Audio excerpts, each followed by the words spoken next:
Cuando mi nuera me arrojó una copa de vino a la cara, no solo vi traición, sino el fin de la ilusión de armonía familiar. Ella consideraba la casa como su trofeo.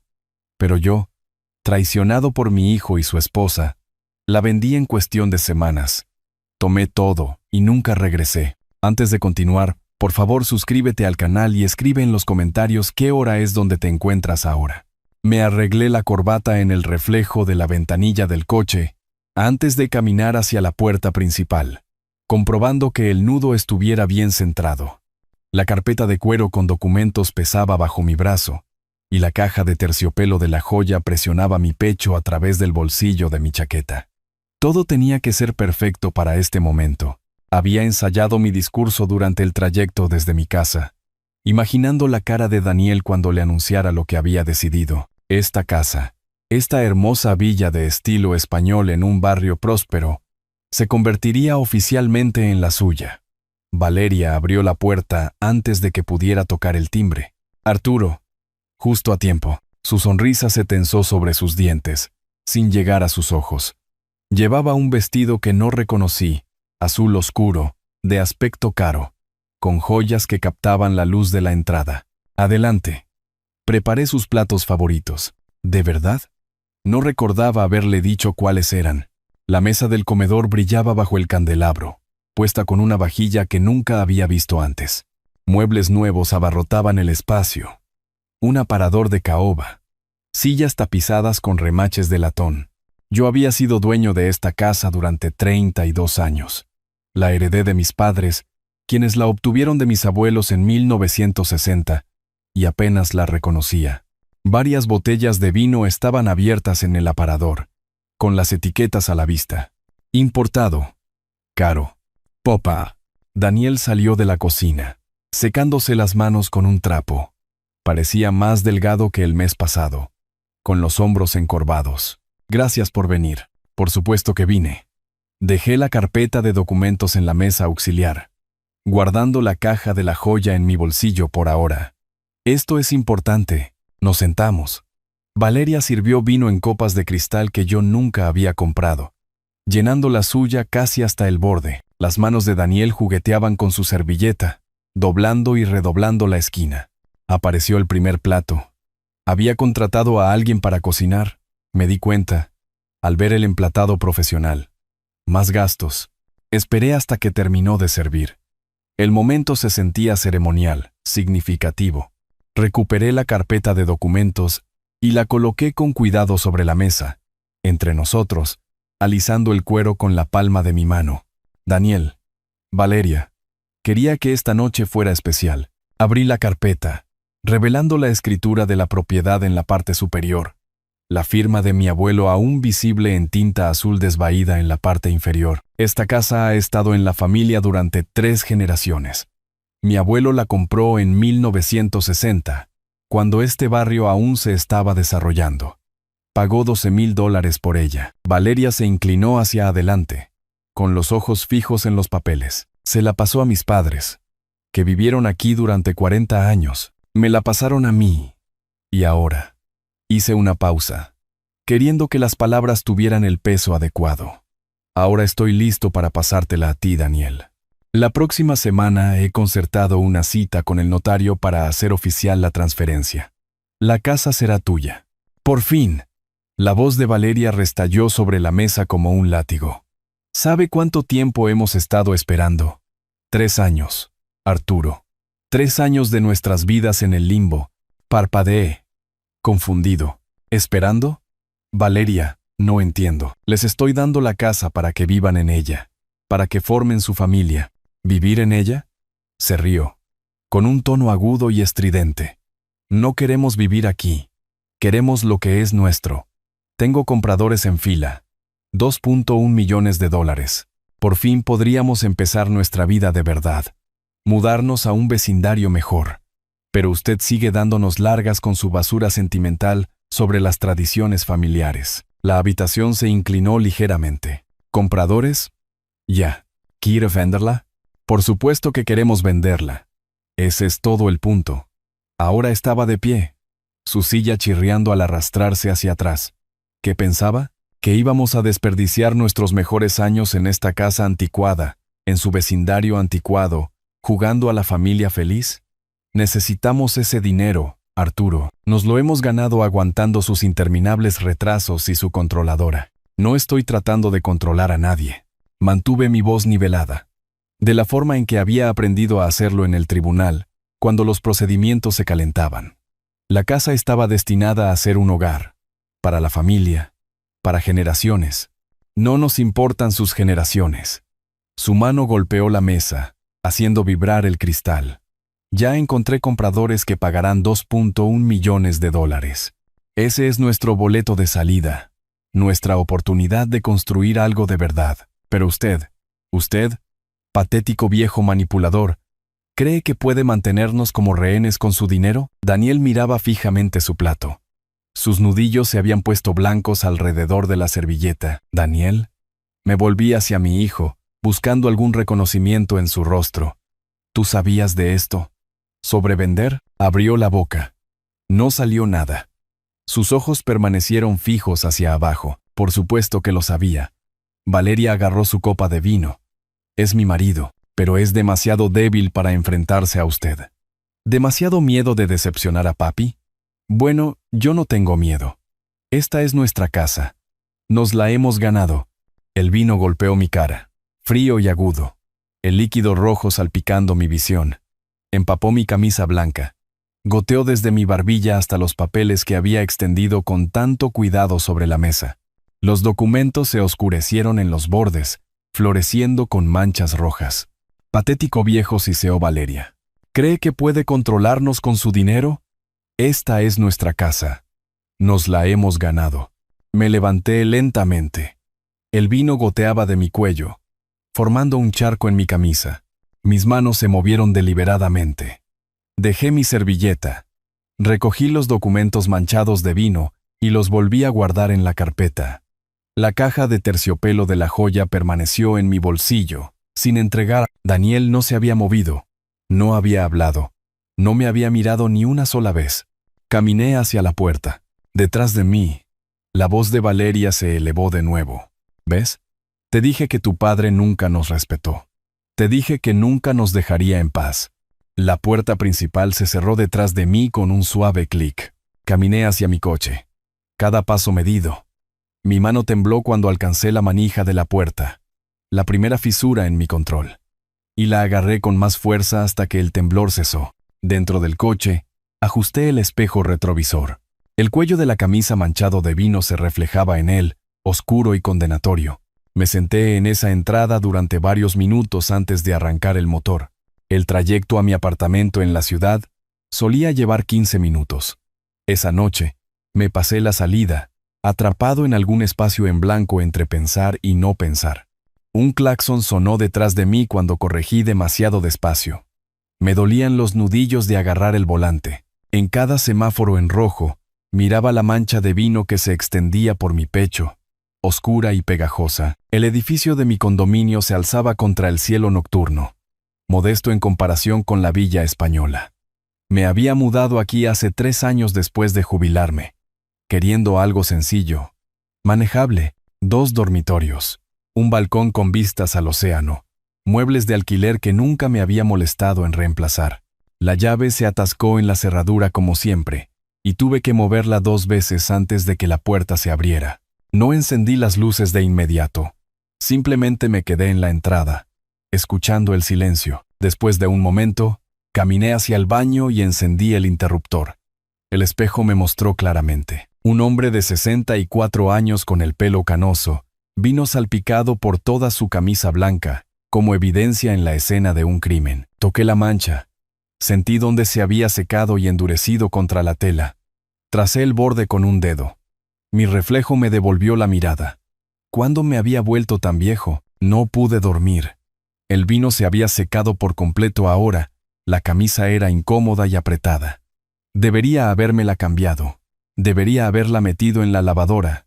Pero no lo hice. En lugar de eso, caminé hacia el balcón y me senté en la silla de mimbre que había comprado en una tienda de descuento. Abajo, el océano se movía en la oscuridad. Olas que podía oír pero no ver. La mancha de vino se sentía como una marca. Seguía tocándola, confirmando que era real. Hace 3 años, Daniel había venido a mi fiesta de jubilación en el juzgado. 30 años en el estrado. Y me habían dado una placa y un discurso sobre justicia y equidad. Daniel me había llevado a un lado cerca del final, lejos de los demás. Papá, sé que esto es pedir mucho, pero Valeria y yo hemos tenido algunas turbulencias financieras. Mal momento para una inversión. ¿Podríamos quedarnos en la casa del barrio próspero temporalmente? Solo hasta que nos recuperemos. 6 meses, quizás 1 año. Había dicho que sí antes de que terminara de preguntar. Por supuesto, hijo. Para eso está la familia. No te preocupes por el alquiler. Solo enfóquense en estabilizarse.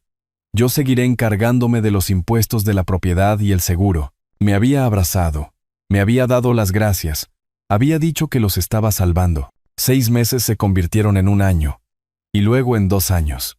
Nunca pregunté cuándo se irían porque no quería que lo hicieran. Me gustaba saber que estaban en la casa que construyó mi abuelo, manteniendo vivo el legado familiar. El segundo año, Daniel llamó un martes. Papá, Valeria tiene esta increíble oportunidad de negocio. Solo necesitamos $25,000 para empezar. Va a ser enorme. Ya tiene clientes en fila. Escribí el cheque esa misma tarde. Conduje hasta la villa para entregárselo personalmente. Parecía nervioso, arrastrando los pies en la entrada. Valeria se había quedado en la habitación del fondo. Gritó un gracias que apenas oí. Eso fue hace 2 años. El negocio nunca se materializó. El dinero nunca se volvió a mencionar. Cuando pregunté por él una vez casualmente, Daniel había cambiado el tema al clima. Levanté la mano y toqué la mancha de vino de nuevo. Seguía allí. Para la gran cena familiar pasada, pregunté si debía llevar algo. La voz de Valeria al teléfono había sido práctica, casi amable. Arturo, no necesita venir para la cena este año. Vamos a invitar a algunos amigos nuestros. Gente más joven, ya sabe. Probablemente se aburriría. Quizás en Navidad. No celebramos la Navidad. El cielo comenzó a palidecer, la oscuridad cambiando a gris. Entré y recuperé los documentos manchados de vino de donde los había dejado en la mesa de la entrada. Los extendí sobre mi pequeña mesa de comedor. Escritura de la propiedad. Formularios de transferencia. Registros del seguro. Había estado pagando $18,000 al año en impuestos de la propiedad. $4,500 en seguros, servicios públicos, mantenimiento. 3 años de eso. Más el préstamo de $25,000, $115,000 aproximadamente, y ellos ya habían encontrado compradores. $2.1 millones, había dicho ella. Ya los habían encontrado. Mientras vivían gratis en mi casa, gastando mi dinero en vino importado y ropa de diseño y muebles que yo nunca había aprobado. Nunca estuvieron agradecidos. Estaban esperando a que yo fuera lo suficientemente generoso como para soltarlo por completo. Esperando a que transfiriera la propiedad para poder cobrar. 3 años de mi vida. Y yo no era más que un obstáculo para su transacción inmobiliaria. Daniel no había dicho ni una sola palabra. Ni cuando ella arrojó el vino. Ni cuando me llamó manipulador. Ni cuando me fui. Se había quedado sentado allí, mirando su plato, eligiéndola a ella por encima de mí, sin siquiera tener el valor de admitir lo que estaba eligiendo. Amaneció por completo. Me levanté y volví al espejo del baño. La mancha de vino en mi cuello parecía casi negra a la luz de la mañana. Estudié mi rostro de nuevo, las líneas alrededor de mis ojos, las canas en mi cabello. Había pasado 3 décadas en el estrado, sopesando pruebas, aplicando la ley, impartiendo justicia. Sabía la diferencia entre la misericordia y ser un tonto. Había extendido misericordia. Ellos vieron debilidad. Toqué la mancha de vino por última vez. Luego, lentamente, desabroché la camisa. La doblé con cuidado, con precisión. De la misma manera que había doblado mi toga de juez al final de cada día, la coloqué en el cajón inferior de mi cómoda. Evidencia que no debía ser descartada. Luego abrí mi portátil y me senté en la mesa del comedor. Los documentos de la propiedad manchados de vino se extendían ante mí como expedientes de un caso. Era hora de aplicar la ley. La pantalla del portátil brillaba en la oscuridad previa al amanecer. Abrí una hoja de cálculo en blanco y la titulé Evidencia, XLS, un hábito de mis días judiciales cuando cada caso necesitaba documentación, categorización, pruebas. Las siguientes 2 semanas pasaron en un análisis metódico. Mi pequeña mesa de comedor se transformó en un espacio de trabajo. Documentos extendidos en pilas organizadas. Blocs de notas legales amarillos cubiertos de listas numeradas. Mi portátil perpetuamente abierto en sitios web de leyes de propiedad del Estado. Trabajé de la misma manera que lo había hecho durante 30 años en el estrado. Sistemáticamente, a fondo, sin que la emoción nublara el juicio. Primero, los documentos de la propiedad. Examiné cada página. La escritura original de 1960. La firma de mi abuelo en tinta azul desvaída. La transferencia a mis padres en 1978. La transferencia a mí en 1990. Y 3 después de que mi padre falleciera. Cada uno de los documentos llevaba un solo nombre. Mi nombre, no el de Daniel, no el de Valeria, solo el mío. Los recibos de impuestos de la propiedad contaban su propia historia. $18,000 al año durante 3 años. $54,000 en total. Todo pagado desde mi cuenta de jubilación. Encontré las pólizas de seguro. Mi nombre. Mis pagos. $4,500 anuales. Otros $15,000 durante 3 años. Facturas de servicios públicos. Todas a mi nombre. Aproximadamente $7,000 al año. $22,000 más. Luego el préstamo. Localicé el cheque cobrado. $25,000. En la línea de concepto decía: para el proyecto de negocio de Valeria. Recordé la voz de Daniel al teléfono ese día, emocionado, prometiendo que sería enorme.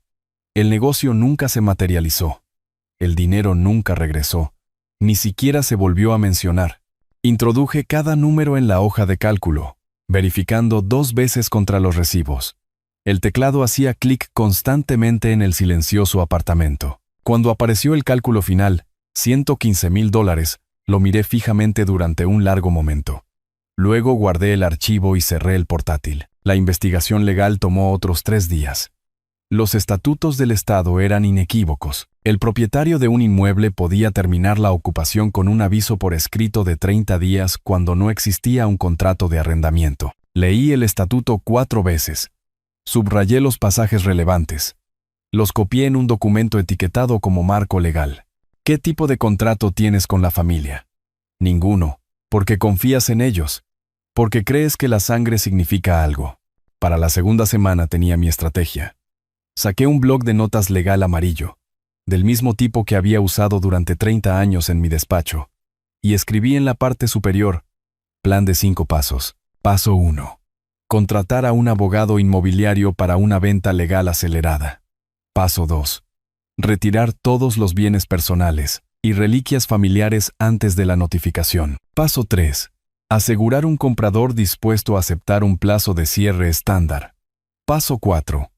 Entregar un aviso legal de 30 días a los ocupantes. Paso 5. Completar la transacción y cortar todo contacto permanentemente. Fotografié la página con mi teléfono. Luego rodeé con un círculo el paso 1. Debajo escribí: Marcos Webb, con un signo de interrogación. Marcos había manejado casos inmobiliarios en mi tribunal años atrás. Agudo, eficiente, sin tolerancia a las complicaciones emocionales. La decisión más difícil llegó el día 12. Abrí el cajón de mi escritorio y saqué mi testamento actual. Una sola página, lenguaje directo. Daniel, único beneficiario. Fondo de jubilación, $340,000. Cartera de inversiones, $280,000. Total, $620,000.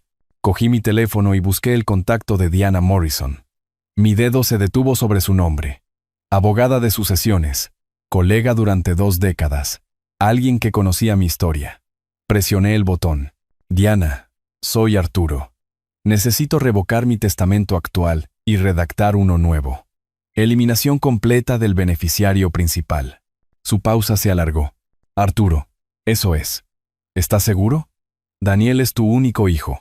Quizás deberías esperar hasta... Estoy seguro. ¿Puedes hacerme un hueco esta semana? El viernes por la tarde. Allí estaré.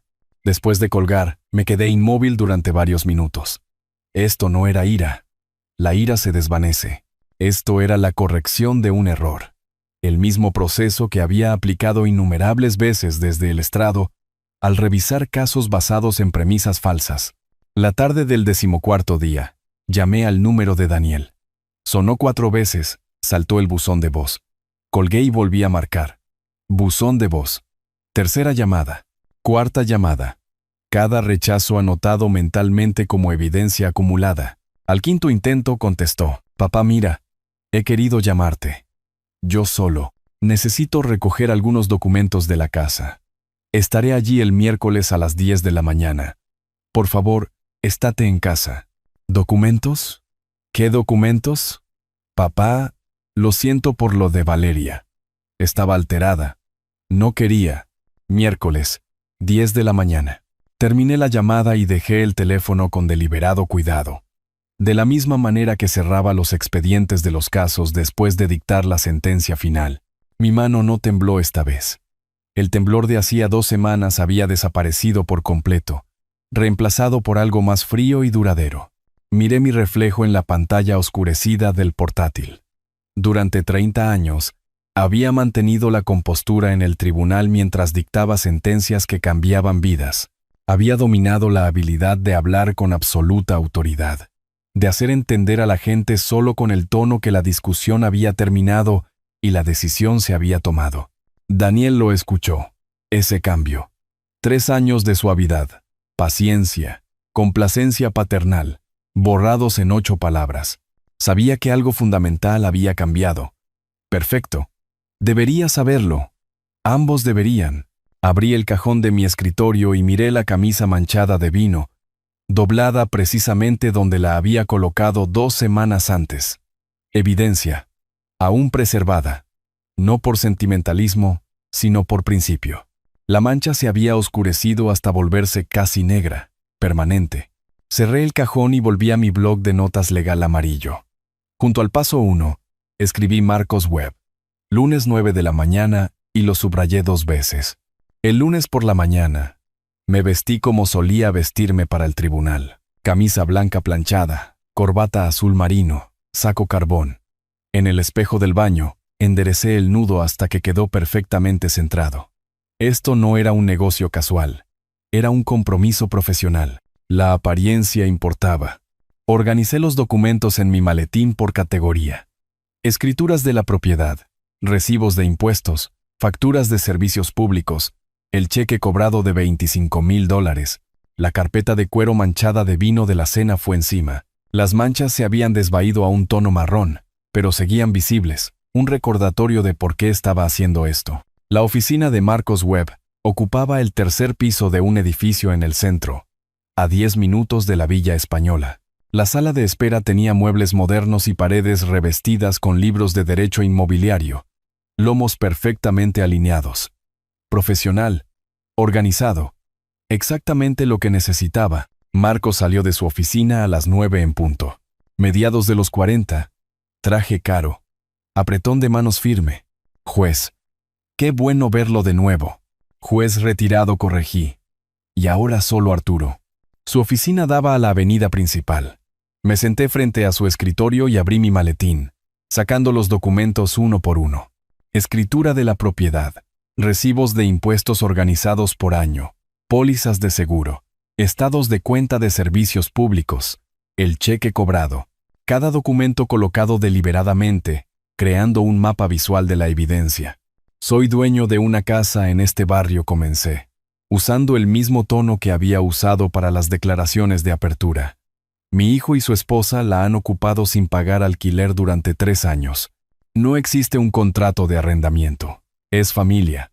Hace 2 semanas dejaron clara su intención de vender la propiedad inmediatamente después de la transferencia y repartirse las ganancias.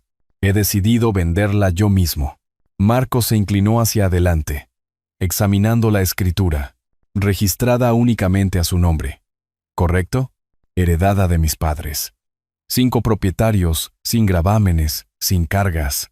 Revisó los recibos de impuestos, asintiendo. Usted ha mantenido todas las obligaciones financieras. Cada pago durante 3 años.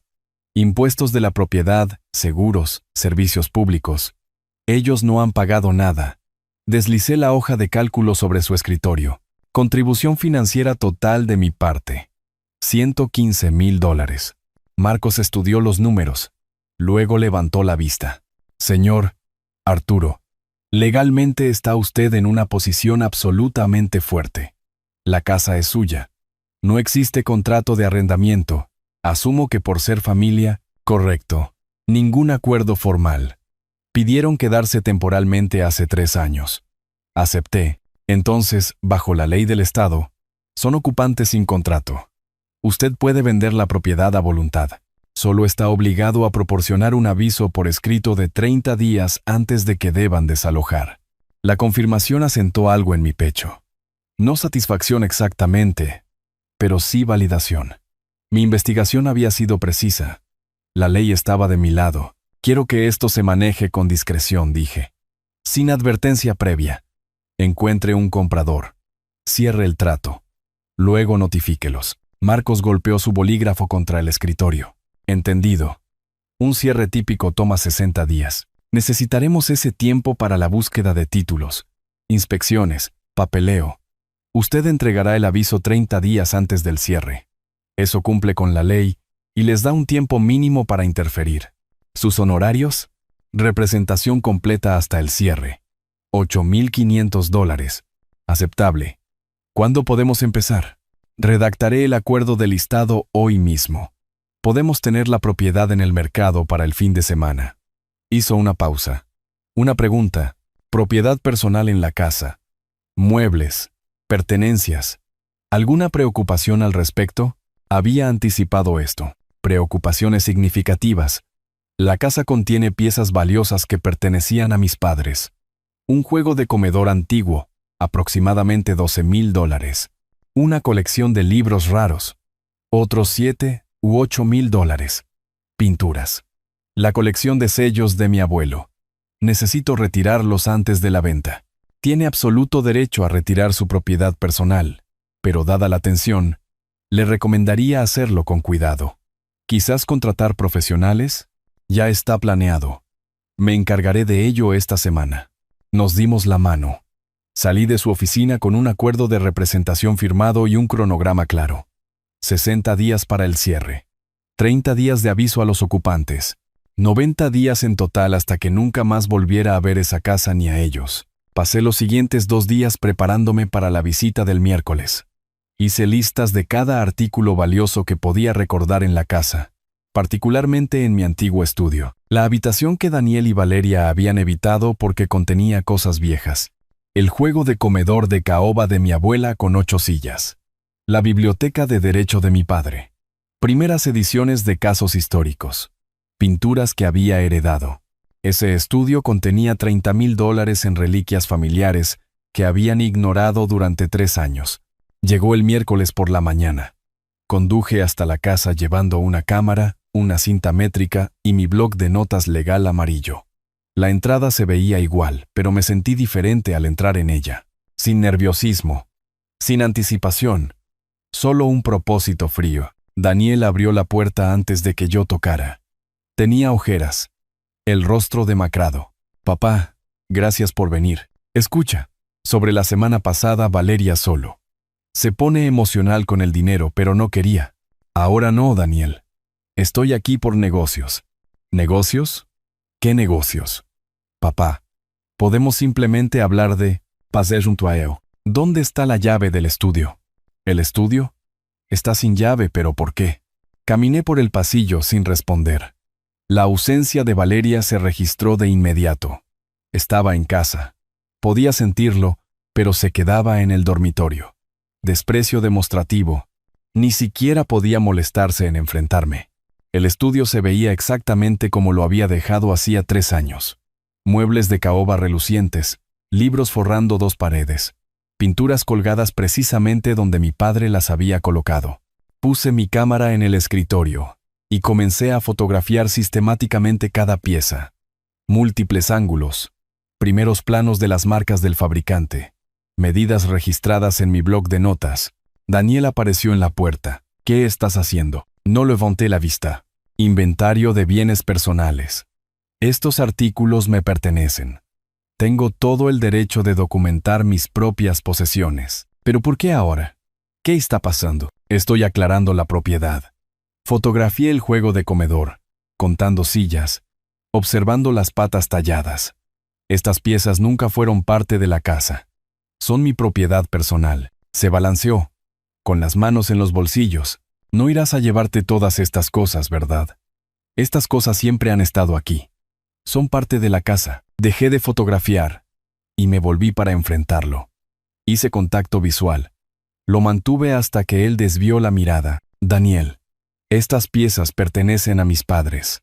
El juego de comedor de mi abuela. La colección de libros de mi padre. Nunca fueron parte de la estructura de la casa. Son míos. Los retiraré cuando llegue el momento. ¿Cuándo llegue el momento? ¿Qué significa eso? Papá, me estás asustando. Pian. Volví a fotografiar. Se quedó en la puerta otros 5 minutos. Luego desapareció. Oí voces murmuradas desde el dormitorio. Él informando a Valeria, probablemente, no me importaba. El inventario tomó 90 minutos. Cada pieza documentada, medida, catalogada. Cuando terminé, caminé hacia la puerta principal. Daniel se materializó desde la cocina. Papá, asentí una vez. Reconocimiento, no calidez. Y me fui. En mi coche, saqué mi teléfono y busqué. Tasador de antigüedades. Zona local. El resultado principal mostraba 4.9 estrellas. 200 reseñas. Tesoros atemporales. Propietaria. Ruth Castellano. Especializada en tasaciones de patrimonio y autenticación de muebles. Redacté un correo electrónico. Sra. Castellano. Necesito una tasación profesional de muebles antiguos y libros raros en una propiedad en el barrio. Los artículos incluyen un juego de comedor de caoba de principios del siglo XX, una colección de textos legales de primera edición y varias piezas de patrimonio. También podría necesitar ayuda con el traslado cuidadoso y almacenamiento. Disponible la próxima semana. Arturo. Lo releí. Borré mi hijo y su esposa viven allí actualmente, y no lo reemplacé es con nada. Enviado. Conduciendo a casa, mi teléfono sonó. La respuesta de Ruth. Señor Arturo, estaré encantada de ayudarle con su tasación. ¿Puedo programar una visita la próxima semana? ¿Le vendría bien el martes por la mañana? Me detuve y escribí. Martes a las 10 de la mañana. Coordinaré con los ocupantes actuales. No mi hijo. Ocupantes. Envié el mensaje y me reincorporé al tráfico, en dirección a mi apartamento. El paso 2 avanzaba exactamente como estaba planeado. El lunes siguiente por la mañana, llegué a la casa 10 minutos antes que Ruth. Le había dicho a Daniel que se trataba de una tasación profesional para el seguro. Plausible, no alarmante. Había aceptado nerviosamente por teléfono, prometiendo que él y Valeria se mantendrían al margen.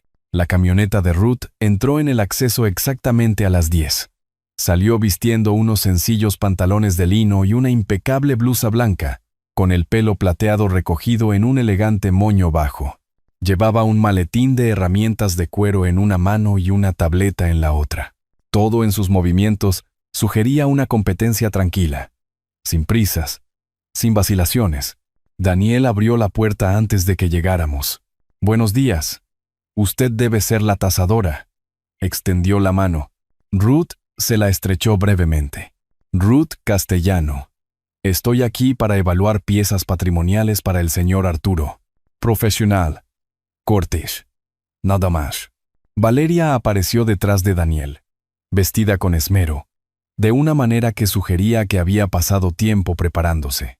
«Hola, soy Valeria, la esposa de Daniel. Vivimos aquí». Sonrió extendiendo la mano con exagerada calidez. «Es una casa tan hermosa, ¿verdad?». El apretón de manos de Ruth fue aún más breve. «Ruth Castellano».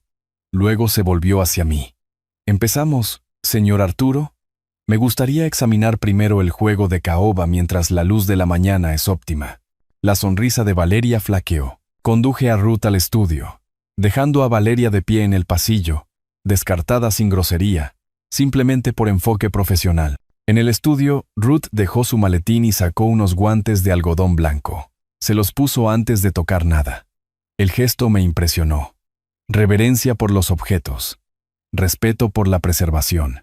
Pasó su mano enguantada por el borde de la mesa del comedor, examinando los detalles tallados. Luego se arrodilló, usando la linterna de su teléfono para comprobar si había marcas del fabricante debajo. Caoba caribeña, dijo en voz baja, sus dedos trazando la veta de la madera. Detalles tallados a mano. Acabado original. Se puede ver la técnica de ensamblaje aquí. Artesanía de los años 20. Sacó una pequeña lupa de joyero, examinando la talla más de cerca. Trabajo cubano prerevolucionario. Esto es extraordinario.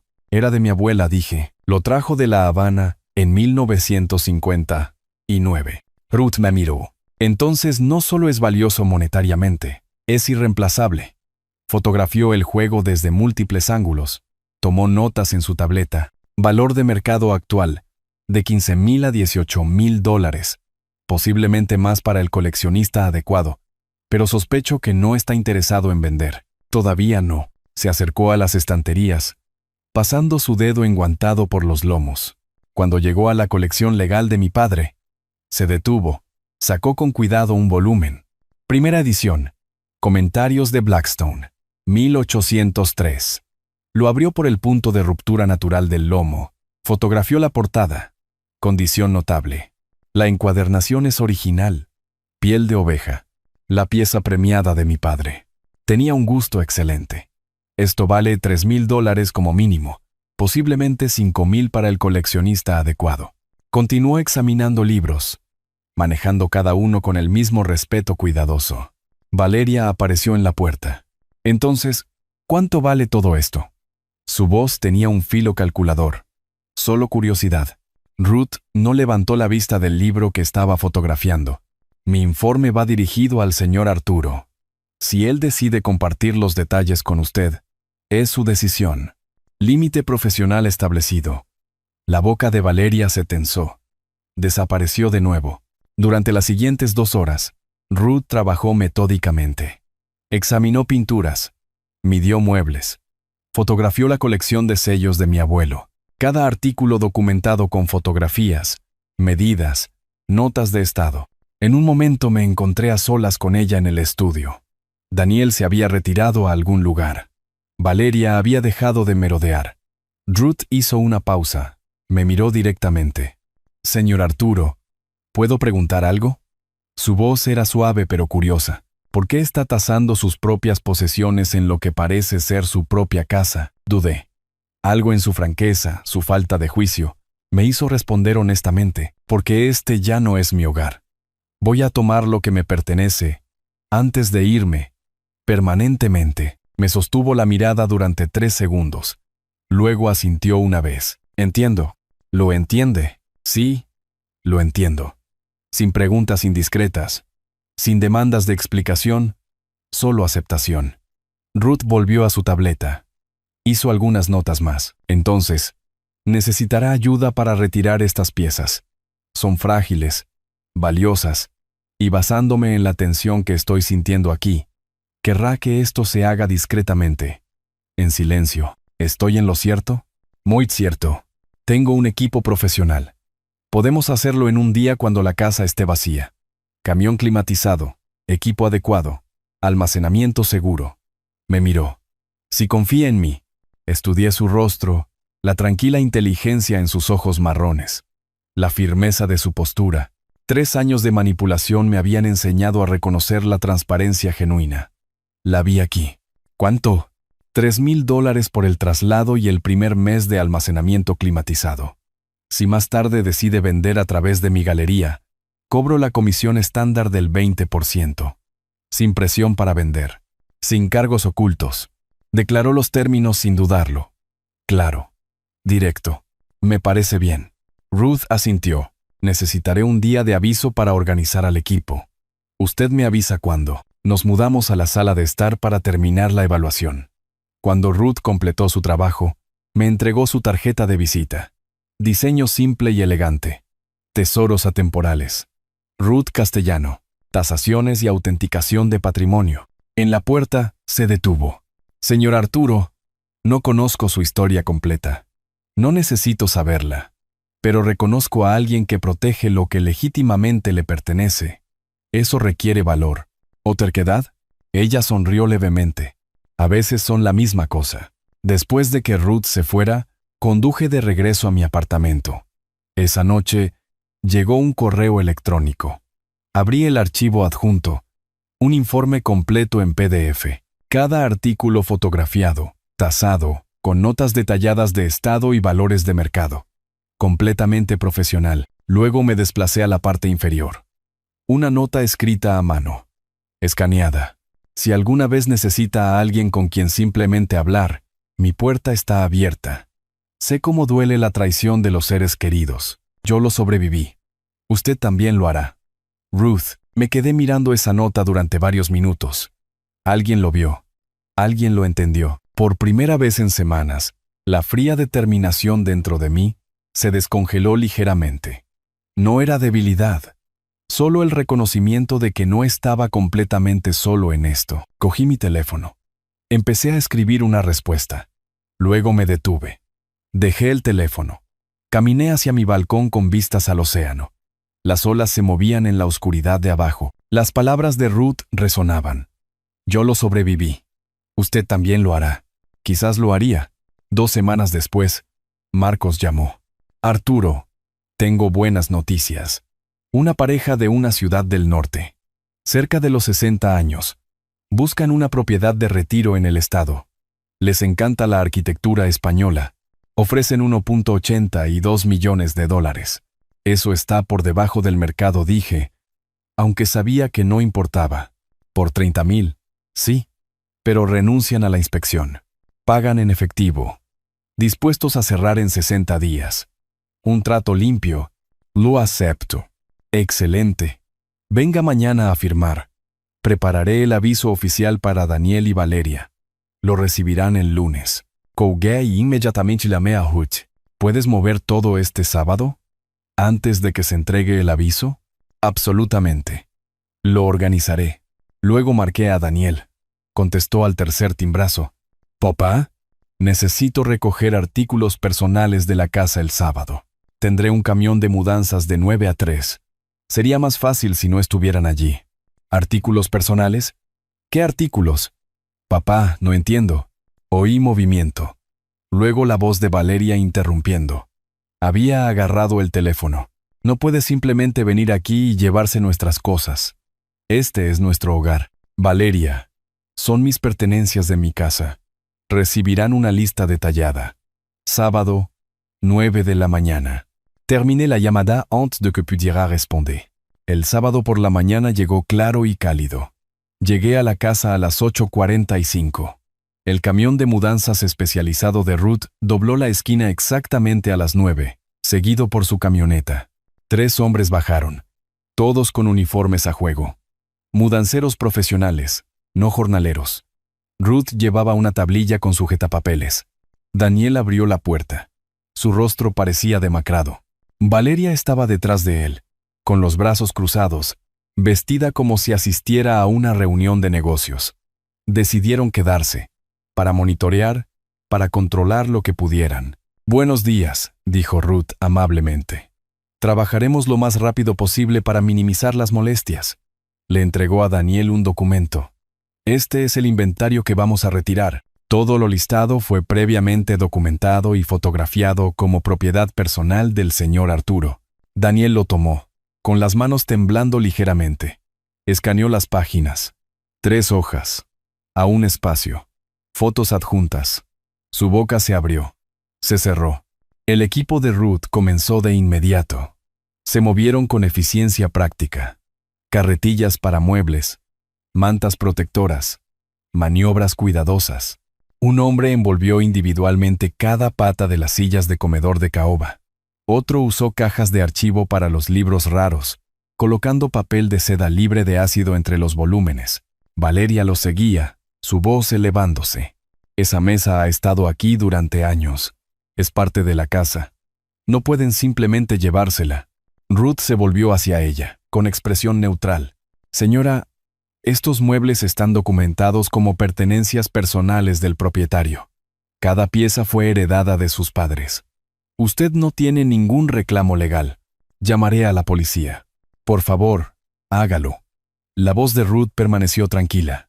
Tengo la documentación completa, el inventario firmado y la autorización adecuada. Los oficiales confirmarán que estamos operando legalmente. Valeria no llamó. Continuó siguiendo a los mudanceros, sus protestas volviéndose más estridentes a medida que el camión se llenaba.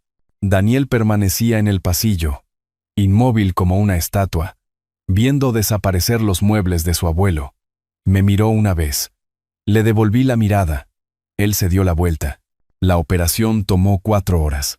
Juego de comedor de caoba, colección de libros, pinturas, herramientas del garaje, álbumes de fotos que había guardado en un armario, el escritorio de mi padre. Todo en la lista. Nada más allá. Cuando se cargó la última caja, me acerqué a Daniel. Le tendí un sobrecerrado, inventario completo de todo lo retirado. Los muebles de mis padres, mis libros personales, mis herramientas, mis fotografías, nada que perteneciera al mobiliario de la casa. Lo tomó con ambas manos, lo abrió de inmediato, escaneó las páginas, buscando algo que objetar. No encontró nada. «Papá, ¿por qué estás haciendo esto?» Su voz se quebró ligeramente. «¿Qué estás planeando?» Lo miré directamente. «Daniel, hace 3 semanas, tu esposa me arrojó vino a la cara en mi propia mesa. Te quedaste sentado, en silencio. Dejaste que sucediera. Eso me dijo todo lo que necesitaba saber sobre dónde reside tu lealtad. Estaba en shock. No sabía qué. Tuviste 3 semanas para llamar, para disculparte, para asumir la responsabilidad. No hiciste nada. Eso también es una respuesta». Me di la vuelta hacia mi coche. Detrás de mí, la voz de Valeria se elevó hasta convertirse en un chillido. «Lo demandaremos. Nuestro abogado lo destrozará. No puede hacernos esto». No me di la vuelta. No la reconocí. Subí a mi coche y seguí al camión de Ruth, fuera de la entrada. Condujimos hasta su instalación de almacenamiento. El equipo descargó todo en una unidad climatizada. Cuando terminaron, Ruth la cerró con llave y me entregó la llave. «Ven», dijo en voz baja. «Déjame invitarte un cafecito. Necesitas sentarte». Condujimos a una pequeña cafetería. Encontramos una mesa en la terraza con vistas a la bahía. Ruth pidió por los dos. Parecía sentir que yo no podía tomar ni siquiera pequeñas decisiones en ese momento. Cuando llegó el café, extendió la mano sobre la mesa y cubrió la mía con la suya. «Manejaste eso con una compostura notable. Pero vi tu cara cuando Daniel se quedó allí parado, sin defenderte. Otra vez. Miré nuestras manos unidas. Es mi único hijo, y acabo de librar una batalla contra él. No». Su agarre se intensificó ligeramente. «Luchaste por ti mismo contra personas que te estaban usando. Hay una distinción. Un hijo protege a su padre cuando alguien lo ataca. Daniel no ha sido tu hijo en mucho tiempo». Las palabras dolieron porque eran ciertas. Sentí que algo se resquebrajaba en mi pecho, no rompiéndose, sino abriéndose. No hace que duela menos. Por supuesto que no. Tienes permitido llorar lo que perdiste, pero también tienes permitido sobrevivir, protegerte, seguir adelante. La miré a la cara. «¿Por qué me estás ayudando?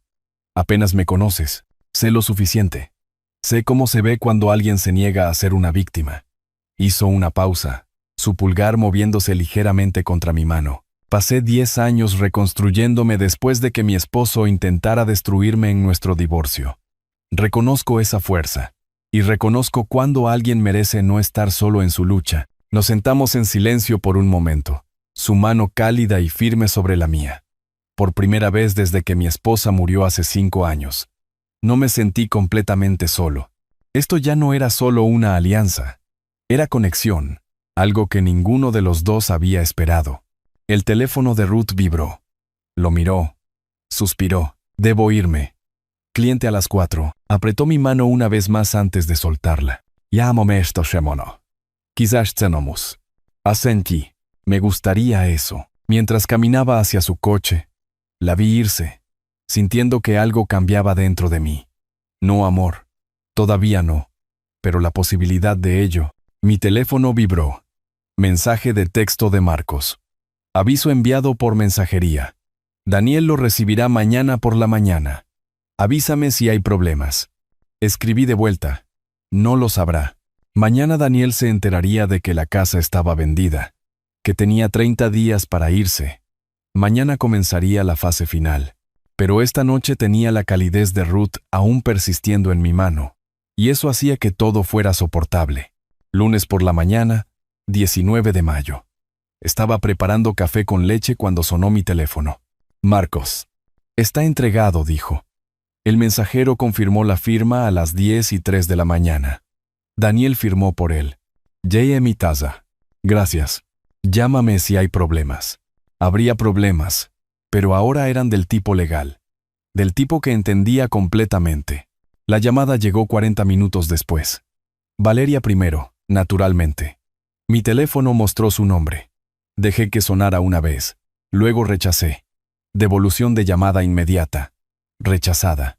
Luego un mensaje de texto. Todo en mayúsculas. No te saldrás con la tuya. Te demandaremos. Esta es nuestra casa.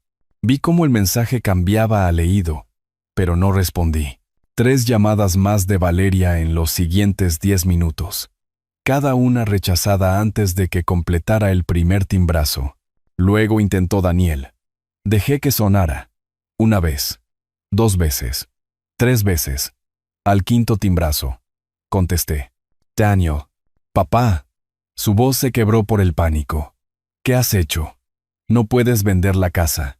Vivimos aquí. Este es nuestro hogar. Toda nuestra vida está aquí. Mantuve mi voz nivelada, casi agradable. Daniel, esta es mi casa. Siempre ha sido mi casa. Tenía todo el derecho legal de venderla en cualquier momento. Has recibido el aviso adecuado de 30 días. Eso es más que suficiente según la ley del Estado. Pero, ¿a dónde iremos? Respiraba con dificultad. Las palabras salían a trompicones. No tenemos a dónde ir. Ningún plan. ¿Cómo puedes hacernos esto? Esa debería haber sido tu pregunta hace 3 años cuando decidiste vivir en mi casa sin pagar alquiler. O hace 1 año cuando pediste prestados $25,000 y nunca mencionaste el reembolso. O hace 3 semanas cuando tu esposa me arrojó. Vino a la cara en mi propia cena porque no estaba transfiriendo la escritura lo suficientemente rápido. Silencio. Luego un forcejeo. El teléfono cambiando de manos. Usted es un viejo patético y cruel. La voz de Valeria cruda de rabia. Desperdiciamos años de nuestras vidas en esta casa. Años. Cuidándola. Viviendo a su sombra. Usted nos debe algo. Nos debe esta casa. Sonreí. Aunque ella no podía verme. ¿Cuidándola? Valeria. Yo pagué cada factura. Impuestos de la propiedad. $18,000 al año. Seguro. $4,500 al año. Servicios públicos, aproximadamente $7,000 al año. Durante 3 años, eso suma más de $115,000. Tú pagaste exactamente 0. Así que no te debo nada. Tienes 30 días. Te sugiero que los uses productivamente. Terminé la llamada. Abrí mis contactos, encontré el nombre de Daniel. Presioné bloquear a este llamante. Luego hice lo mismo con Valeria. 2 toques. Años de manipulación terminados. Coloqué el teléfono boca abajo en el mostrador de mi cocina y volví a mi café. Los días siguientes trajeron exactamente lo que esperaba. Marcos me mantuvo informado. Valeria y Daniel habían consultado a 2 abogados, quienes les dijeron la misma verdad. No había motivos para una demanda, ni influencia, ni opciones. Arturo era el dueño de la propiedad. Dio el aviso adecuado. Siguió todos los estatutos. Limpio, pero Valeria se negó a aceptar la realidad. Encontró a Damián Kessler, un abogado cuyo sitio web prometía defensa agresiva y soluciones legales creativas. Traducción. Alguien dispuesto a presentar demandas frívolas por dinero. Kessler cobró $5,000 por adelantado. Ellos lo pagaron, sumando a su creciente crisis financiera. Marcos me llamó el jueves por la noche. Presentaron una medida cautelar de emergencia, alegando contrato verbal, Dependencia perjudicial. Es débil, pero hay una audiencia programada para el 9 de junio. ¿Retrasará el cierre? Potencialmente. Si la jueza concede una suspensión temporal pendiente de la audiencia completa. Nuestros compradores están nerviosos. Nos encargaremos, dije. Sé cómo prepararme para el tribunal. Esa misma semana, vi a Ruth casi a diario. Café el martes en una cafetería con vistas al puerto deportivo. El miércoles, almuerzo en un pequeño bistró. El jueves, caminamos por el jardín botánico, hablando de todo excepto de la venta de la casa. Sus años reconstruyéndose después del divorcio, mi carrera judicial, libros que habíamos leído, lugares que queríamos ver. El viernes por la noche, después de que ella cerrara su tienda, nos encontramos en un restaurante frente al mar. Nos sentamos en la terraza mientras el sol comenzaba su descenso hacia la bahía, pintando el agua en tonos ámbar y rosa. Ruth extendió la mano sobre la mesa, cubrió la mía con la suya. El gesto fue deliberado, gentil. Giré mi palma hacia arriba, recibiendo su contacto. Arturo, no sé qué viene ahora para ti, dijo en voz baja. ¿La venta? ¿Qué pasa después? ¿A dónde te lleva la vida? Pero quiero que sepas algo. No estás solo. Ya no. Se me hizo un nudo en la garganta. Ruth, lo digo en serio. Lo que sea que necesites. Alguien con quien hablar. Alguien con quien simplemente sentarte. Alguien que entienda lo que se siente la traición. Estoy aquí. Estaré aquí. Apreté su mano, incapaz de hablar por un momento. Cuando encontré mi voz, salió áspera. Lo sé. Y significa más de lo que puedo expresar. Nos sentamos en silencio mientras el sol tocaba el horizonte, su mano cálida y firme en la mía. Por primera vez desde que mi esposa murió hace 5 años, me sentí conectado con otra persona. No solo alianza, no solo gratitud. Algo más profundo. Algo que se sentía como la posibilidad de un futuro que había dejado de imaginar. El teléfono de Ruth vibró. Lo miró de mala gana. Debo irme. Cita temprana mañana. Pero ninguno de los dos se movió de inmediato. Finalmente, nos pusimos de pie. Hubo un momento, breve, cargado, donde podría haber ocurrido un beso. Pero no sucedió. Demasiado pronto. Todavía no. Pero la posibilidad flotaba entre nosotros como una promesa. Conduje a casa sintiendo algo que no había sentido en meses. No la fría determinación que me había sostenido durante la planificación y ejecución. Algo más cálido. Paz, tal vez, o esperanza. Mi teléfono sonó mientras entraba en el garaje de mi edificio. Marcos, tenemos una situación, dijo. Han presentado esa medida cautelar. Audiencia programada para el 9 de junio. Necesitamos preparar nuestra respuesta. Aparqué. Me senté en la oscuridad por un momento. Estaré listo. La batalla no había terminado. Pero mirando el último mensaje de texto de Ruth, gracias por esta noche. ¿Duerme bien? Me di cuenta de que tenía algo por lo que valía la pena luchar más allá de la justicia. Tenía una razón para ganar. Y luego seguir adelante. Pasé la siguiente semana preparándome como si estuviera de vuelta en el estrado. Excepto que esta vez estaba construyendo el caso en lugar de juzgarlo. Cada extracto bancario que mostraba los pagos de la casa, cada intercambio de correo electrónico con Daniel. Busqué cualquier mención de transferencia o promesa de propiedad. No encontré nada, solo lenguaje sobre quedarse temporalmente y recuperarse. Redacté mi declaración jurada yo mismo, escribiendo lenta pero precisamente. 30 años leyendo declaraciones juradas me habían enseñado exactamente lo que los jueces necesitaban. Hechos, fechas, cantidades en dólares. Sin emociones, sin editorializar. Solo la verdad, documentada y verificable. Marcos la autenticó en su oficina. Este es un trabajo excelente, dijo, revisando las pruebas que había organizado. 36 meses de pagos. El préstamo no devuelto. Su completa falta de contribución financiera. Es abrumador. Es preciso corregir. Eso lo hace abrumador. Los compradores llamaron a Marcos 2 veces esa semana, nerviosos por los retrasos. Él les aseguró que el caso era frívolo, que sería desestimado rápidamente. Esperaba que tuviera razón. El 9 de junio llegó cálido y despejado. Me vestí con cuidado. Traje azul marino, camisa blanca, corbata conservadora, el uniforme de la credibilidad profesional. Había usado versiones de este atuendo durante 3 décadas en los tribunales. Hoy se sentía como cerrar el círculo. El Palacio de Justicia del Condado se alzaba familiar e imponente. Pasé por seguridad, el detector de metales pitando, el ritual tan conocido para mí como respirar. Estos pasillos, estas salas de audiencias, este era mi mundo. Solo que desde un ángulo diferente ahora, Marcos esperaba afuera de la sala 4B. Jueza Morales.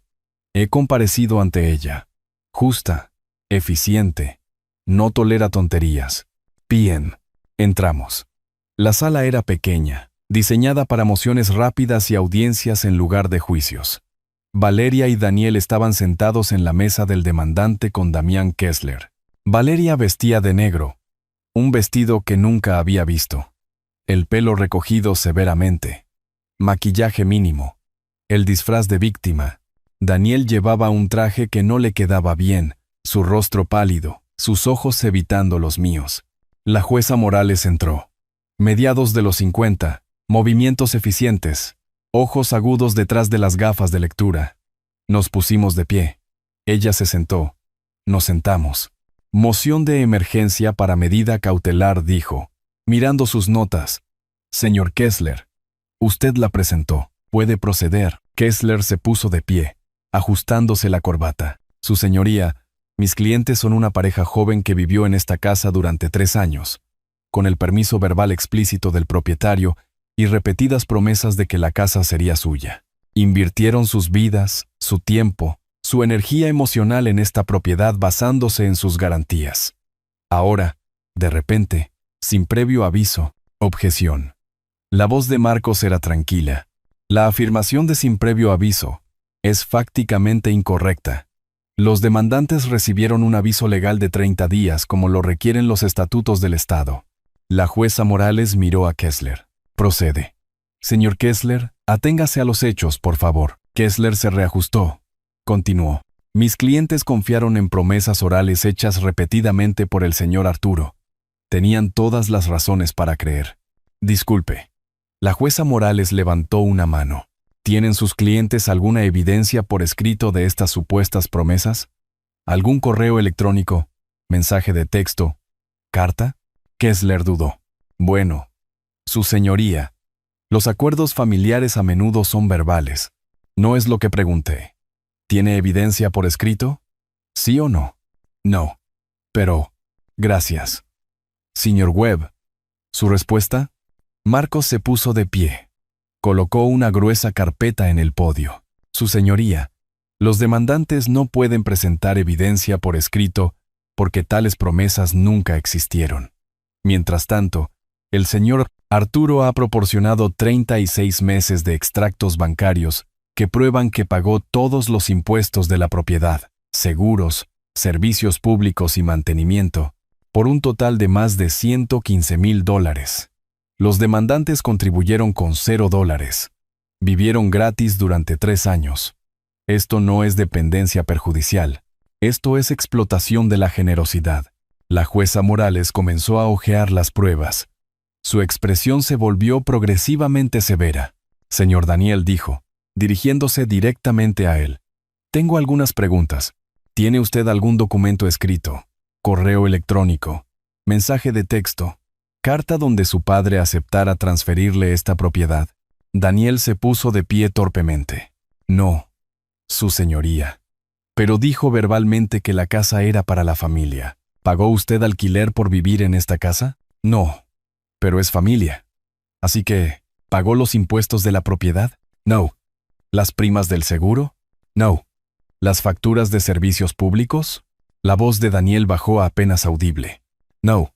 ¿Así que vivió completamente gratis durante 3 años? Una larga pausa. Sí. La jueza Morales se quitó las gafas, las dejó en el estrado. Miró las pruebas de nuevo. Miró a Kessler. He revisado la moción y la respuesta. Este caso es sencillo. Su voz llevaba el peso del juicio final. Bajo la ley del Estado, las promesas orales con respecto a las transferencias de bienes raíces no tienen efecto legal sin un contrato por escrito. El señor Arturo era el propietario de esta propiedad. Pagó todos los gastos. Proporcionó el aviso legal. Tiene el derecho absoluto de venderla. Esta moción es denegada. Los demandantes deben desalojar las instalaciones antes del 15 de junio como se les notificó legalmente. Levantó su mazo. Se levanta la sesión. El golpe de la madera sobre la madera resonó en la pequeña habitación. Final. Irreversible. Valeria emitió un sonido. Estrangulado. Incrédulo. La cabeza de Daniel cayó. Kessler intentó hablar. La jueza Morales ya se había levantado y salido por la puerta de su despacho. Afuera, en la plaza del juzgado, Valeria perdió el control que le quedaba. Se abalanzó sobre mí, sus tacones repiqueteando rápidamente sobre el concreto.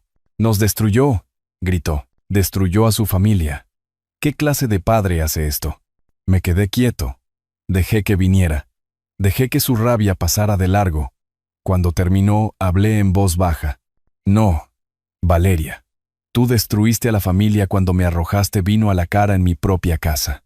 Yo simplemente corregí el error que cometí hace 3 años cuando te confié mi propiedad. Le dimos 3 años de nuestras vidas. Yo les di $115,000, un hogar y apoyo incondicional. Tú me diste desprecio. Diría que tú obtuviste el mejor trato». Detrás de ella, Daniel se acercó lentamente. Su voz se quebró. «Papá, por favor. No tenemos a dónde ir. Ni ahorros. ¿Qué se supone que hagamos?». Miré a mi hijo. Realmente lo miré. Vi al hombre que se había sentado en silencio mientras su esposa me maltrataba. El hombre que lo había tomado todo y no había dado nada a cambio. «Daniel, tuviste ingresos durante 3 años. Buenos ingresos. Si no hubieras gastado cada dólar viviendo en una casa valorada en $2 millones sin pagar alquiler, disfrutando de un prestigio que no podías permitirte, tendrías ahorros. Tomaste decisiones. Ahora vives con ellas». Me di la vuelta hacia el área de estacionamiento. «Adiós, Daniel». «No, hijo. Solo su nombre». La relación ya se había ido. Ahora la palabra también. Caminé hacia mi coche. Detrás de mí, Daniel gritó algo que no entendí. No me di la vuelta. Subí a mi coche. Arranqué el motor. Me alejé. En el espejo retrovisor, Daniel estaba de pie en las escaleras del juzgado. Valeria le gritaba a él ahora, volcando su furia en el único objetivo que le quedaba. Conduje directamente a la tienda de Ruth. Vio mi rostro a través de la ventana. Inmediatamente volteó el letrero aserrado y me llevó arriba a su oficina privada. Hizo té. No hizo preguntas. Solo esperó. «Gané», dije finalmente. Victoria completa. La jueza ni siquiera dudó. «Y te sientes terrible», terminó Ruth suavemente. «Porque es mi hijo. Y acabo de tener que vencerlo en el tribunal». Asentí. No podía hablar. Ella se acercó a mí. Me rodeó los hombros con sus brazos. Dejé que mi cabeza descansara contra ella. Dejé que el peso se mostrara. «Escúchame», dijo. Su voz firme contra mi oído. «Ganaste un caso contra personas que te estaban explotando. Un verdadero hijo protege a su padre. Lo defiende. Daniel eligió la codicia de Valeria por encima de tu dignidad cada vez. Dejó de ser tu hijo cuando se sentó en silencio mientras ella te maltrataba. Sigue siendo mi único hijo. Lo sé». Sus brazos se apretaron. «Y tienes permitido llorar eso. Pero también tienes permitido sobrevivir. Protegerte. Seguir adelante». Nos quedamos así durante mucho tiempo, su fuerza sosteniéndome. Afuera, la luz de la tarde cambiaba hacia el anochecer. Finalmente me soltó. Me secó una lágrima de la mejilla que no sabía que había caído. «Ven», dijo. «Te prepararé la cena. Comida de verdad. Nos sentaremos, comeremos y hablaremos de cualquier cosa excepto de tu hijo y esa casa». Asentí. Logré una pequeña sonrisa. Mientras caminábamos hacia su coche, mi teléfono vibró. Mensaje de texto de Marcos. «Compradores confirmados. El cierre procede según lo programado. 15 de junio, 2 de la tarde». El final estaba a la vista. Pero mirando a Ruth caminando a mi lado, abriendo la puerta de su coche, volviéndose a mirar con preocupación y calidez, me di cuenta de algo más. El comienzo también estaba a la vista. El 15 de junio llegó brillante y despejado. Me encontré con Marcos en su oficina a media mañana. La ceremonia de cierre fue sorprendentemente mundana para algo tan significativo, papeles extendidos sobre la mesa de conferencias. 4 personas revisando documentos en cuidadoso silencio. Ricardo y Margarita se sentaron frente a mí, cerca de los 60 años, emocionados por su retiro en el Estado, pero manteniendo la compostura profesional. Su abogado revisaba las cláusulas del contrato. El representante de la compañía de títulos verificaba las firmas. Marcos nos guió a través de cada página metódicamente. Iniciale aquí. Firme aquí. Fecha aquí. Mi firma apareció en página tras página. El movimiento se volvió automático, casi meditativo. Cada trazo de la pluma era un punto final de una oración. Una puerta cerrándose, un capítulo terminando. La confirmación de la transferencia bancaria apareció en la pantalla del portátil de Marcos. La giró hacia mí.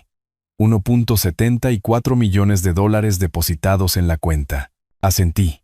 Ricardo extendió la mano sobre la mesa. Gracias, señor Arturo. La cuidaremos excelentemente. Le estreché la mano. Estoy seguro de que lo harán. Marcos colocó las llaves en un pequeño sobre. Las deslizó sobre la superficie de caoba. Margarita las recogió. Sonrió. Algo en su expresión, pura alegría, anticipación sin complicaciones, me recordó por qué las casas deberían ser hogares. No armas. Esa tarde, los ayudantes del sheriff del condado tocaron la puerta de la villa. Yo no estaba allí, pero Marcos llamó para decírmelo. Daniel había respondido. El oficial Martínez, según el contacto de Marcos en la oficina del sheriff, había leído el aviso oficial de desalojo en el tono plano de alguien que entregaba a cientos de estos. Tienen 24 horas para desalojar estas instalaciones. Valeria había gritado. Los oficiales habían esperado impasibles hasta que ella terminó. Luego se fueron. Procedimiento estándar. A la mañana siguiente, pasé por delante de la casa, solo una vez, desde la distancia, y vi el camión de mudanzas en la entrada. Los observé cargar cajas. No me detuve. No me anuncié. Solo observé desde 2 manzanas de distancia. Luego conduje a casa. Se mudaron a un barrio más modesto. Un apartamento de alquiler, pequeño. $1,800 al mes en lugar de gratis. Marcos escuchó a través de conexiones del juzgado que su situación financiera se había deteriorado gravemente. Tarjetas de crédito al máximo por los honorarios de los abogados. Sin ahorros. El prestigioso estilo de vida que habían disfrutado a mis expensas se había evaporado de la noche a la mañana. Durante los días siguientes, Daniel intentó llamar. Mi teléfono mostraba número ya no está en servicio. Lo había cambiado el día después del cierre. Nuevo número. Ruptura limpia. Intentó por correo electrónico. También había cerrado esa dirección. Separación completa. Una semana después del cierre, me senté en la oficina de Diana Porter. Habíamos trabajado juntos 15 años. Ella había manejado el patrimonio de mi esposa, varios asuntos legales, mi testamento anterior. Conocía mi historia. Arturo dijo, revisando mi solicitud. Tengo que preguntar, ¿estás absolutamente seguro de esto? Daniel es tu único hijo. A veces las rupturas familiares sanan con el tiempo. Diana. Mantuve mi voz nivelada. Mi hijo se sentó en silencio mientras su esposa me arrojaba vino a la cara en mi propia cena. Pidió prestados $25,000 con promesas de reembolso que nunca se materializaron. Vivió en mi casa durante 3 años sin contribuir un solo dólar. Cuando lo necesité para que fuera un hijo, estuvo ausente. ¿Por qué recompensaría eso? Ella suspiró, asintió. Entiendo. ¿A quién quieres designar como beneficiarios? 2 destinatarios. El Fondo de Apoyo a Veteranos Judiciales del Estado. $340,000 de mi fondo de jubilación. Y Ruth Castellano. $280,000 de mi cuenta de inversión. Diana levantó la vista, sorprendida. ¿Ruth Castellano de Tesoros Atemporales? La he visto en eventos de caridad. Sonreí y levemente. Sí. Cuando todos los demás me veían como un recurso o un obstáculo, ella me vio como una persona. Eso importa. Importa mucho. La expresión de Diana se suavizó. Creo que es una elección hermosa. El Nuevo Testamento tardó una semana en redactarse. Lo revisé cuidadosamente. Aprobé cada cláusula. Lo firmé en la sala de conferencias de Diana con 2 asistentes legales como testigos. La notaria presionó su sello en el papel. La impresión física lo hizo real, irreversible. Daniel estaba legalmente desheredado. El testamento anterior formalmente revocado. Mientras tanto, Ruth y yo pasábamos cada vez más tiempo juntos. Ya no solo café, cenas en restaurantes tranquilos, paseos de fin de semana por la playa, visitas a galerías donde discutíamos pinturas durante horas, descubriendo que compartíamos gustos similares, preferencia por el paisaje sobre el retrato, el color sobre el monocromo, la honestidad sobre la pretensión. Me contó más sobre su divorcio de hacía 10 años, la traición financiera de su esposo, la brutal batalla legal, los años reconstruyendo su negocio y su confianza. Yo compartí más sobre mi difunta esposa, la erosión gradual de mi relación con Daniel que había comenzado años antes de Valeria, mi arrepentimiento por no haberlo visto antes. A fines de junio, Ruth organizó que conociera a su hijo, David. Almuerzo en un bistró. Tenía 40 años, ingeniero de software, inteligente y cálido, protector con su madre pero no hostil. En un momento, mientras Ruth estaba en el baño, David se inclinó hacia adelante. Voy a ser directo. Mi madre pasó por algo terrible con mi padre. Le tomó una década reconstruirse. Ha estado sola porque es cautelosa. Si está con ella, trátela bien. Es mi intención. Ella no merece menos. Estudió mi rostro por un momento. Luego asintió. Bien. Porque habla de usted constantemente. No la he visto tan viva en años. Mediados de julio trajo una noche que se sintió suspendida fuera del tiempo. Ruth y yo nos sentamos en la terraza de mi apartamento. Copas de vino entre nosotros, viendo el sol pintar el océano en tonos ámbar y rosa.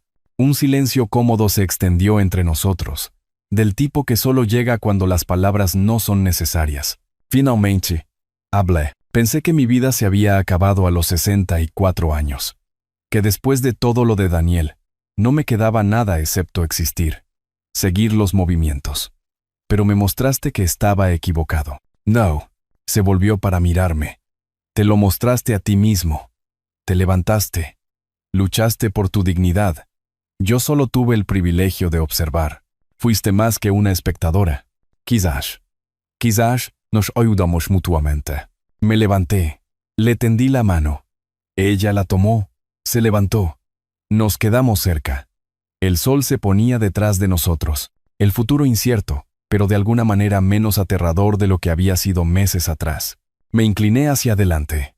Ella me encontró a mitad de camino. Nuestros labios se tocaron suavemente, tentativos al principio, luego más seguros. 3 segundos. Nos separamos. Nos miramos. Sonreímos.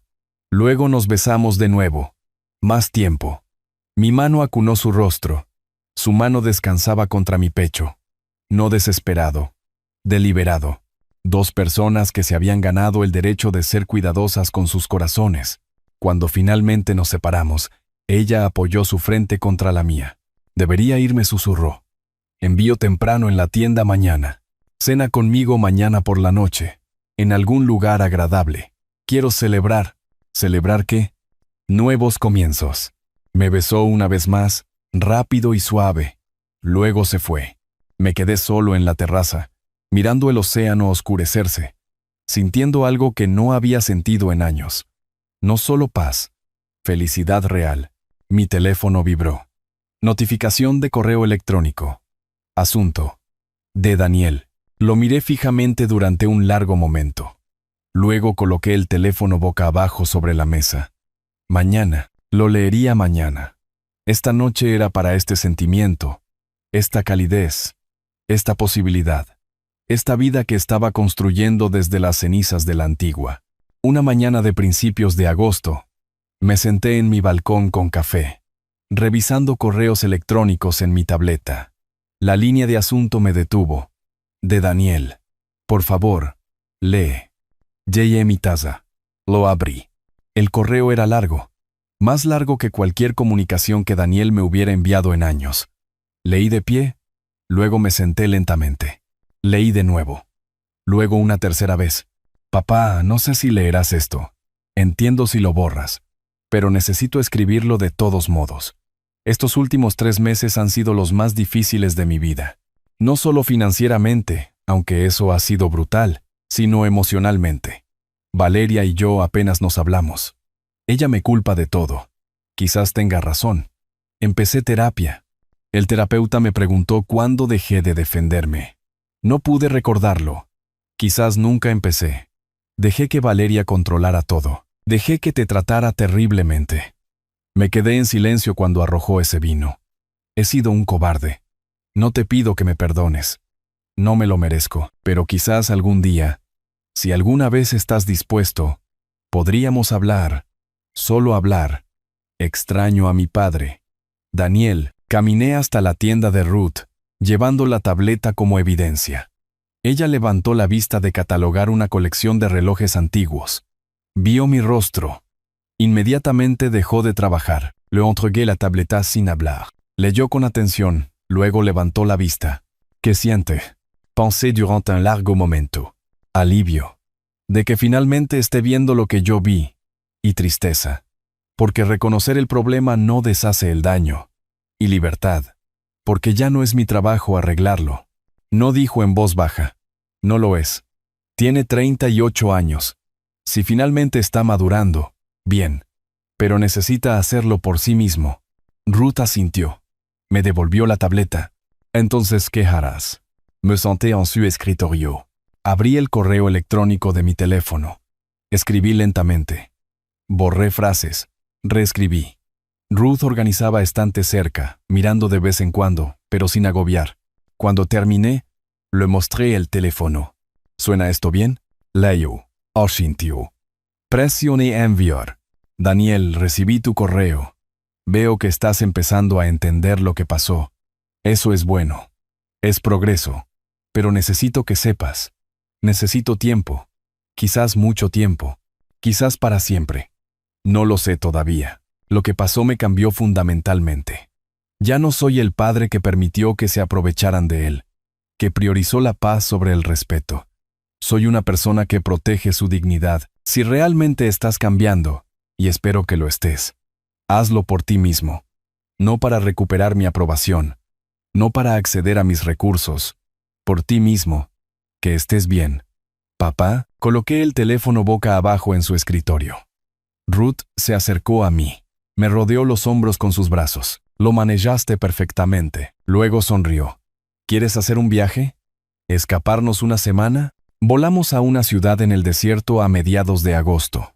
El paisaje del alto desierto extendiéndose debajo del avión. Rocas rojas, cielo vasto, espacio para respirar. Nos alojamos en una pequeña posada de adobe con un patio lleno de malvarrosas y salvia. Días pasados en el Museo de Arte Moderno. Paseando por la calle de las galerías. Caminatas por senderos con vistas que se extendían para siempre. Tardes en restaurantes íntimos. Noches en la azotea de la posada, bajo estrellas más visibles que cualquiera que hubiera visto en años. Una noche, acostado sobre mantas tejidas, la Vía Láctea extendiéndose sobre nosotros, Ruth habló en voz baja. ¿Sabes lo que pensé que sería mi vida a los 62? Tranquila, pequeña, la tienda, rutina, cenas de televisión, cama, sola pero segura. Entonces entraste en mi vida. Entré con un desastre, dije. Traición, dolor, muebles que necesitaban ser extraídos de un entorno hostil. Él se rió. Sí, todo eso. Y también dignidad, fuerza, honestidad. Estabas luchando por algo real, por tu propio valor. Me enamoré de eso. De ti. Me volví para mirarla. Me enamoré de la persona que me vio a mí, no a mi cuenta bancaria. Necesito decirte algo. Tomé su mano. Cuando cambié mi testamento, eliminando a Daniel, te designé como beneficiaria. $280,000. Ella se incorporó. Arturo. No puedo aceptar. No quiero que pienses que estoy contigo por... Coloqué mi dedo suavemente sobre sus labios. Para. No se trata del dinero. Se trata de lo que representas. Eres la única persona, además de mis padres, que alguna vez me trató como un ser humano en lugar de un recurso para explotar. Quiero que sepas que importas. Me importas más que nadie en años. Sus ojos se llenaron de lágrimas. Tú también me importas a mí. Regresamos a fines de agosto. La vida se asentó en nuevos ritmos. Vendí las antigüedades restantes a través de la tienda de Ruth, ganando $45,000. Invertí las ganancias de la casa, $1.74 millones, en una cartera de jubilación diversificada con un asesor financiero que Marcos recomendó. Comencé a ser voluntario en la Sociedad de Ayuda Legal, ofreciendo consultas gratuitas a clientes mayores. Una tarde, una anciana se sentó frente a mí, con expresión preocupada surcando su rostro. Mi nieto sigue llamando, dijo. Dice que debería poner mi casa a su nombre por motivos de impuestos, pero algo no me parece bien. Confíe en ese sentimiento, le dije. Esa es una táctica de manipulación común. Su casa es su seguridad. Nunca la transfiera a menos que lo entienda completamente y realmente quiera hacerlo. Pero es familia. La familia debería protegerla, no presionarla. La verdadera familia se gana la confianza a través del respeto, no de la manipulación. Mientras se iba, agradeciéndome profusamente, sentí algo que no esperaba. Propósito. Mi dolor transformado en protección para otros. Ruth expandió tesoros atemporales. Contrató a un asistente. Aumentó el inventario. Mantuvimos residencias separadas. Ambos valorábamos nuestra independencia, pero pasábamos 5 o 6 noches a la semana juntos. Una tarde de fines de agosto, nos sentamos en el balcón de mi apartamento. Las estrellas emergiendo sobre el océano. Un silencio cómodo entre nosotros. ¿Alguna vez te arrepientes?, preguntó Ruth en voz baja. Sobre Daniel, ¿cómo resultó todo? Estuve en silencio durante mucho tiempo, mirando el agua. Lamento que el hijo que crié, o que pensé que crié, desapareciera en algún punto del camino. Lamento no haber visto lo que estaba sucediendo antes. Pero no me arrepiento de haberme protegido. Fui un buen padre, demasiado bueno. Dejé que se aprovecharan. Corregí eso. Y por primera vez en años, duermo toda la noche. Eso no es arrepentimiento, dijo ella. Eso es sabiduría. Quizás sean la misma cosa. Pensé en las extrañas matemáticas de la vida. Había perdido un hijo, pero me había encontrado a mí mismo. Perdí una casa, pero encontré un hogar. No entre paredes, sino en la mujer sentada a mi lado. Viví 64 años, pensando que sabía lo que significaba la familia. Resultó que la familia no es sangre.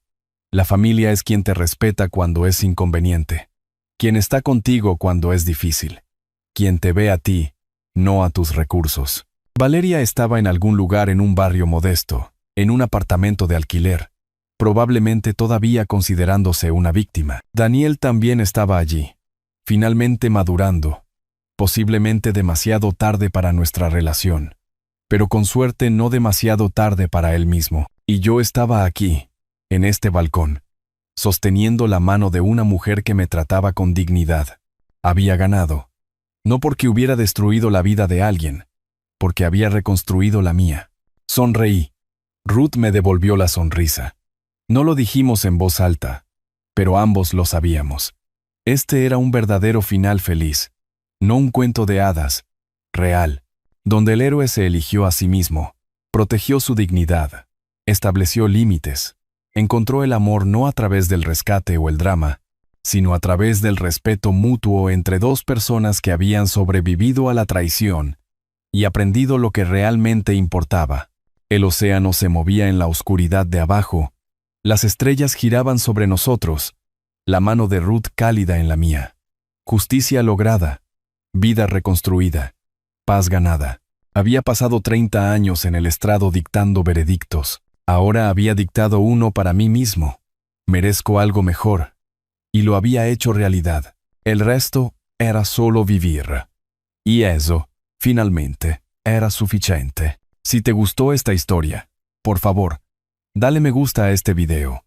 Suscríbete al canal y comparte tus impresiones sobre esta historia en los comentarios. Para escuchar la siguiente historia, haz clic en el recuadro de la izquierda. Gracias por vernos.